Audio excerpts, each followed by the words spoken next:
ভাই যেটা মন খারাপ করে বসে আসছেন, আর কি করবো, কাজ কাম নেই, কি করবো। তো মন খারাপ করে বসে আছি। চল আমার সঙ্গে চল, আমি চলতে।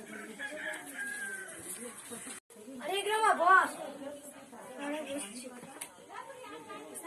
হ্যাঁ বল, তোমার জন্য না আমি অনেক বড় একটা প্রস্তাব দিয়েছি। বল। বলছিলাম কি কারখানায় একটা দর্জি আনো।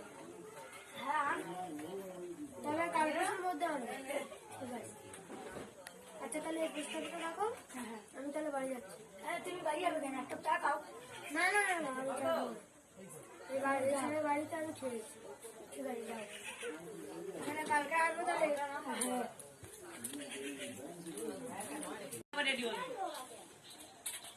ভাই চল, ওস্তাদের আমি বলে এসছি।